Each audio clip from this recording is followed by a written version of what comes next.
Falling in love was the last thing I had on my mind. Holding you is a warmth that I thought I could never find. Just trying to decide,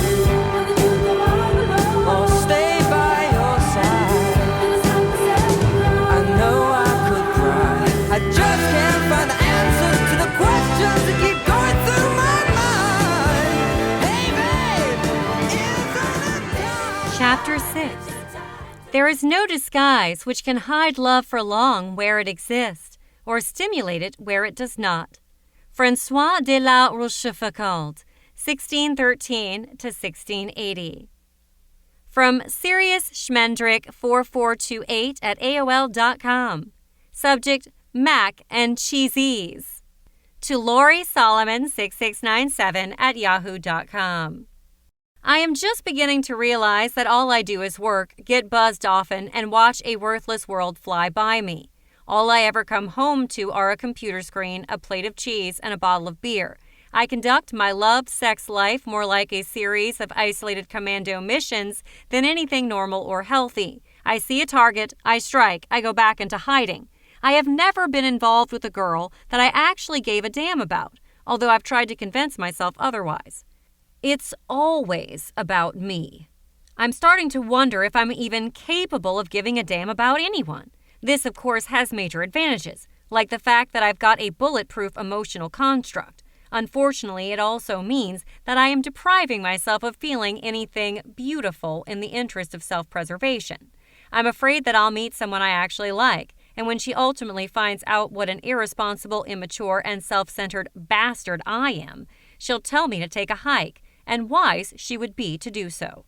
I can't even figure out who I am. I've got this big ego, and yet I'm consumed with self-loathing. I think everyone else is so screwed up, and yet I'm the one who probably needs therapy. I used to think I was detached from the world, but in fact, I am detached from myself. I'd like to meet Angela at some point. Tell me more about her. Can she appreciate the beauty and stench of a perfectly aged Alsatian monster cheese? Does she smoke weed? What have you told her about me? Did you tell her that I'm a self-taught culinary genius and a badass on Pac-Man? I'm no slouch with Donkey Kong either. Believe me, I know girls are turned on by guys my age who do nothing but cook and drink beer and play video games, right? Whoa. Rutherford Gimby. Lori had never been one to indulge in self-help books, spiritual enlightenment seminars, vibrational metal tongue and puck soul healing workshops, disciples of Jesus Jew-bashing gatherings, tantric sex orgies, group hugs, or anything else that the few or the many seem to be drawn to as attempts to pull meaning into their lives and achieve inner peace. Angela had apparently nibbled at some of these options from time to time, much in the same way as a rat samples a crumb before engulfing the entire morsel of food for fear it is a toxin that it would be unable to regurgitate. She made sure to regularly give Lori the synopsis of any interesting and relevant Cosmopolitan magazine articles she'd come across, like those on repeatedly attracting and becoming attracted to retards, or the latest of her self-help purchases, a $40 hard-covered PhD scribbled Women who love men who have mothers who did not love them and who screw over the women other women love, but shouldn't, as these women are screwed and hopeless. And she was also good about letting Lori in on the privileged details of her most recent and most disappointing $10 health insurance covered session with some impartial stranger with a personal code of ethics that Angela believed could easily spill over and turn a supposedly objective viewpoint into one potentially damaging, sorry-ass line of brain-tenderizing garbage. Lori herself just couldn't bring herself to lean on any one crutch on any regular basis, and believed that this was what would exorcise the seemingly unyielding angst that came from believing one was hopeless and fated to a lifetime of complete, irreparable mayhem. Her feeling was that once any good vibes from shared anecdotes inevitably dissipated, she would still be left with her own unique demon-spawned foibles that only shared a skin-deep resemblance to the foibles of others. And yet, she still found herself in times of woe drawn to her friends like metal to a magnet, and she salivated like Pavlov's dog every time they opened up their lives to her and dished out the same level of intimacy that she would freely and gladly dish out to them. It was true that in essence they were all most likely co-enablers of each other's mayhem, serving only to mask their pain in a misery loves company kind of way. And perhaps by masking the pain they were actually inadvertently perpetuating it. But they continued to look very much forward to exchanging their stories and digging their philosophical heels deep into the quicksand of their dysfunction. After all, it was far cheaper than therapy and a hell of a lot more fun. From Serious Schmendrick 4428 at AOL.com. Subject: Golden Shower with Self-Proclaimed Moral Fiber. To Lori Solomon 6697 at Yahoo.com. I'm drunk. It's almost 4 a.m. I got your email about calling here, but my roommate is a complete moron about not giving me my messages. He never mentioned a word about it. He just erased it from the machine. That's unbelievable. Anyway, one reason I've been playing the absentee role lately is because I play some ads in various personals sections online, looking for girls to talk to, and I've gotten so many responses that I'm positively overwhelmed. The screwed up thing, so far, is that the only girl that I've been chatting with and that I'm the most interested in and intrigued by lives in Kansas City, which is not a geographic advantage for making any kind of love connection. We've just been talking about life and all that. She's a very interesting and intelligent girl, and we've got so much in common that it's downright frightening.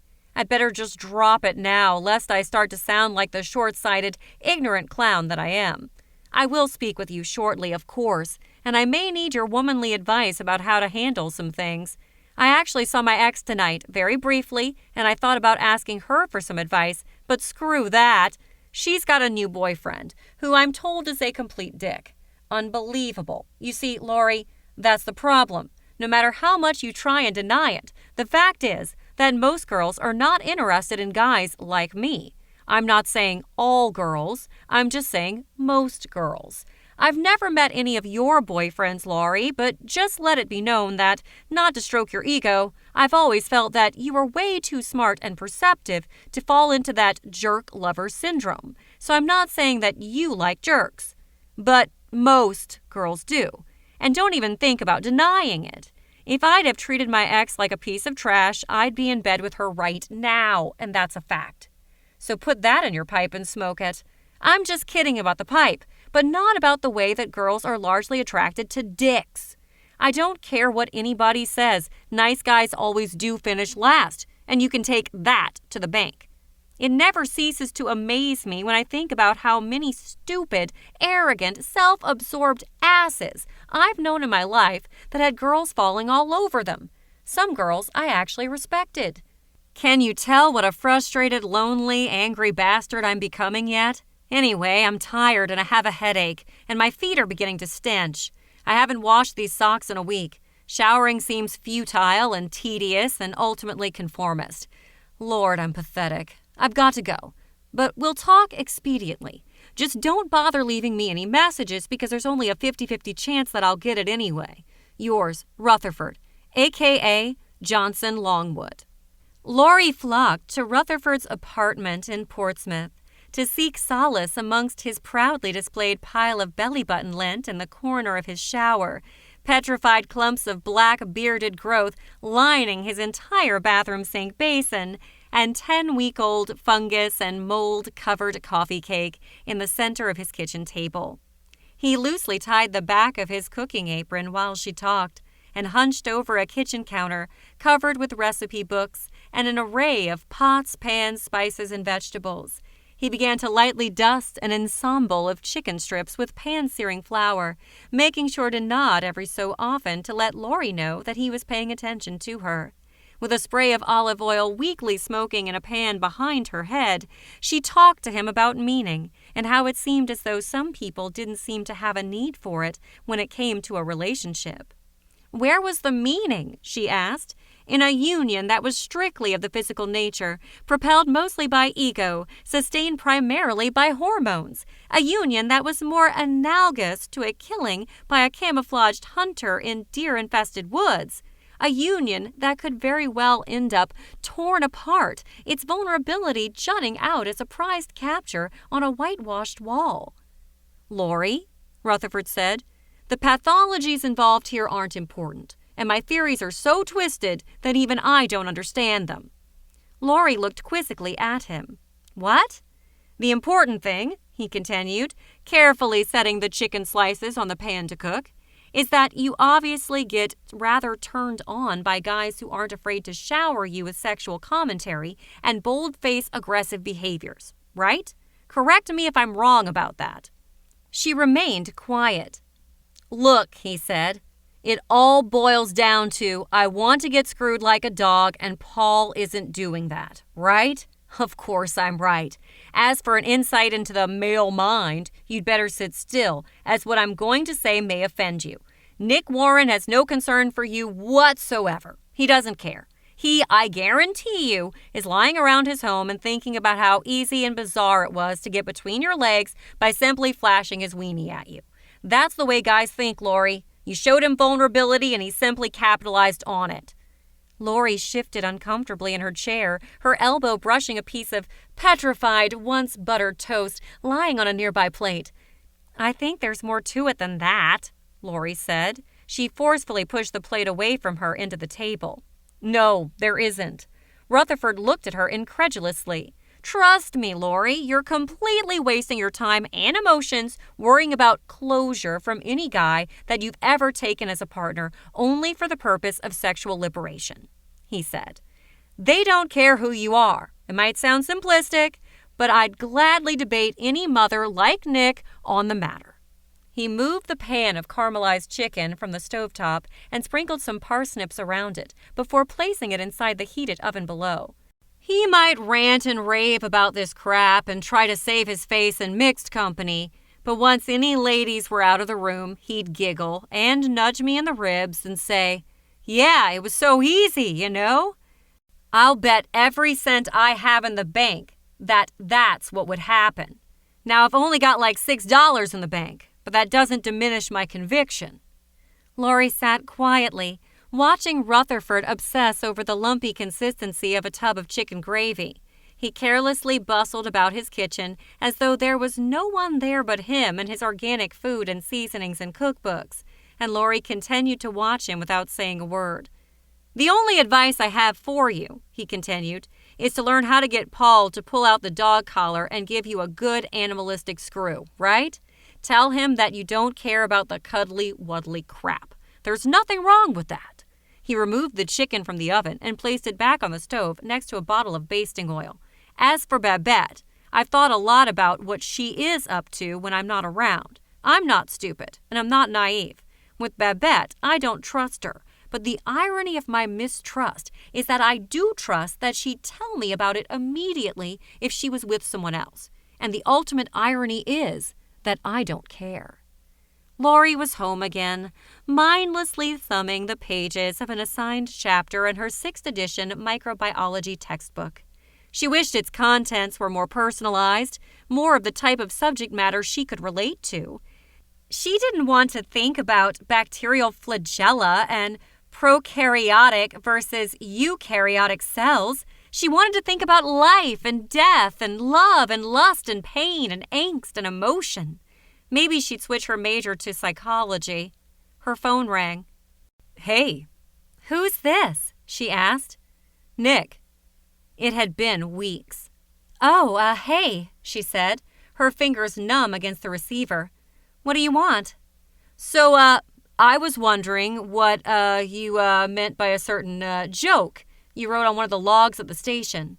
"What joke?" she asked. Her heart was rapping violently inside of her chest, shaking her ribcage. The last thing she had remembered drawing on a radio log was a series of arrows with teasing phrases like, "Turn the page for a surprise and keep going, and you're getting warmer." On the last page that was preceded by another arrow and another tease was the word sucker. "You know," Nick said, his voice getting softer. "No more dick on Sundays," he whispered. "I wrote that a long time ago." She found herself suddenly having difficulty catching her breath. "Just white it out." "So what did you mean by that?" he asked. "Well," she swept a sweaty hand through her hair and tossed her textbook onto a bare couch cushion. "I was producing Dick Soho's call-in dating show on Sundays. It got canceled because there were no callers, and I felt badly about it." Silence. After stumbling and fumbling for what to say next, he finally said, "I just figured I'd call to harass you." "Thanks," she said. "Look, I have to go." "Okay. Bye." "Bye." From Serious Schmendrick 4428 at AOL.com. Subject, guess who's coming to dinner? To Lori Solomon 6697 at Yahoo.com. Dearest, Nick has no regard for you. I guarantee you that you have not heard the last from him, nor will you ever hear the last from him as long as you entertain his overtures in any way whatsoever. When you heard his voice on the phone, you should have hung up immediately. However, you didn't do that. Don't you see how predictable this is? Jesus, woman, wake the hell up! I'll tell you right now, point blank, what I think of this. I think that this guy has absorbed such information about you and your interpretations of sex and relationships to fulfill his own lecherous end. Lori, wake up.